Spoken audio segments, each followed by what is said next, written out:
He watched his stocks dip again. His phone buzzed. Another crypto headline. But this time, he didn't panic. He made a gold-minded move. He called Goldco, the top-rated leader in precious metals. Because gold isn't about chasing trends. It's about helping to protect what matters. Be gold-minded. Call Goldco now. 855-GOLD-IRA to claim your complimentary 2025 gold and silver kit and ask about unlimited bonus silver, tax and penalty free. Goldco. Call 855-GOLD-IRA. That's 855-GOLD-IRA. You're listening to Trump, with order on cashless bail, continues his focus on DC crime, a news story written by Jenny Gathright and read by an AI-generated voice.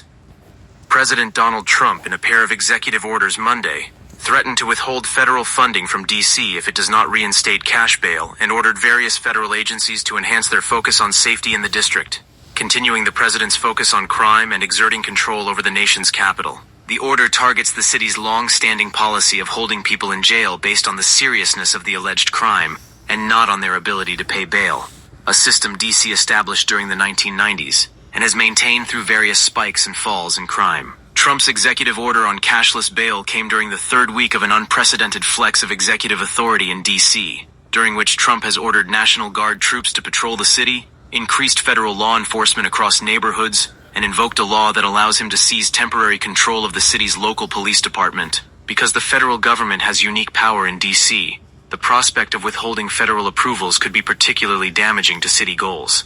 Additionally, because the city has no voting representation in Congress, it has little power on Capitol Hill to sway funding decisions or policy. In addition to the order on cash bail, Trump's second order demanded a grab bag of changes to the city, including for the U.S. Park Police to hire more officers, and a request that the U.S. Attorney for D.C. hire more prosecutors.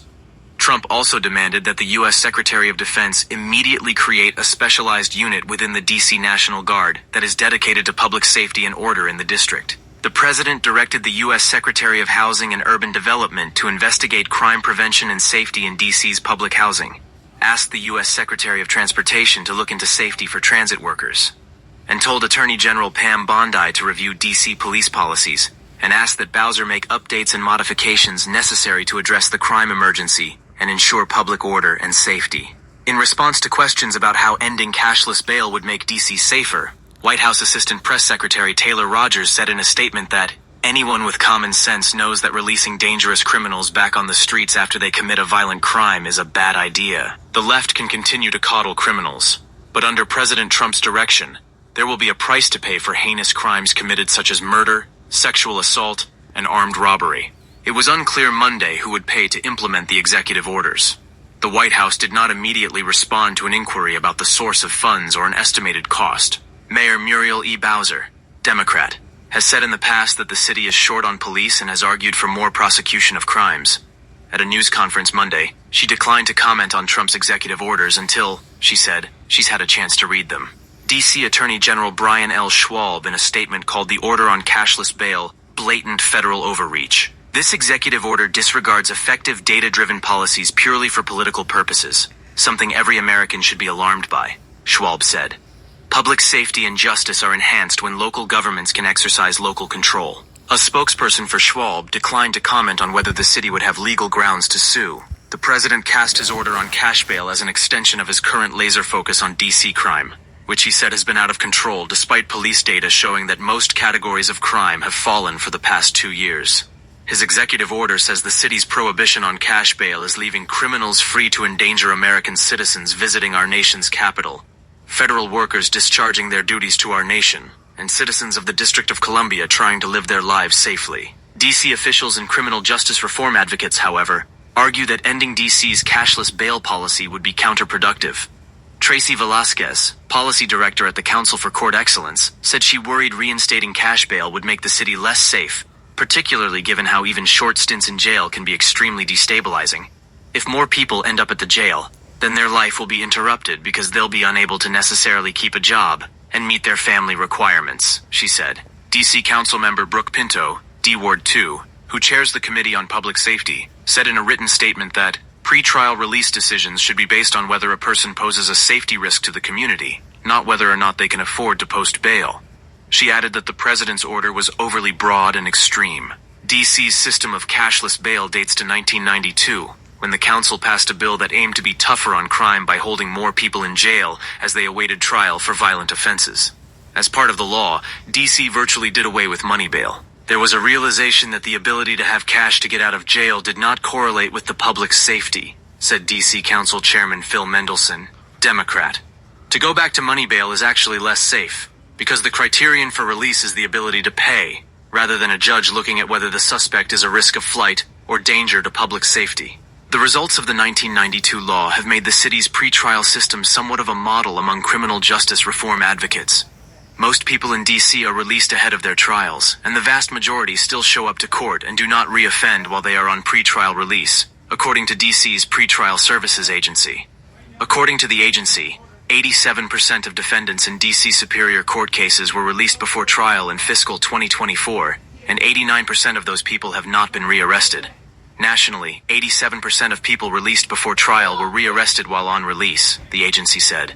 A recent analysis by DC's Criminal Justice Coordinating Council looking more narrowly at people accused of violent or dangerous crimes also found rearrest to be rare. Between August 2024 and January 2025, 3% of those defendants were rearrested while on pretrial release, and none were rearrested for violent crimes. During that time period, 65% of people accused of crimes categorized as violent or dangerous were ordered detained ahead of their trials, the report found. The report came after the DC Council passed 2 laws that expanded pretrial detention, one in the summer of 2023 and another in the spring of 2024. DC Mayor Muriel E. Bowser, Democrat, said Monday that she credited the city's drop in crime in large part to those changes. Many jurisdictions followed DC in limiting the use of cash bail, including more than a dozen over the past decade, according to researchers at the Brennan Center for Justice who studied the issue in 33 cities and found no evidence that bail reform led to increased crime.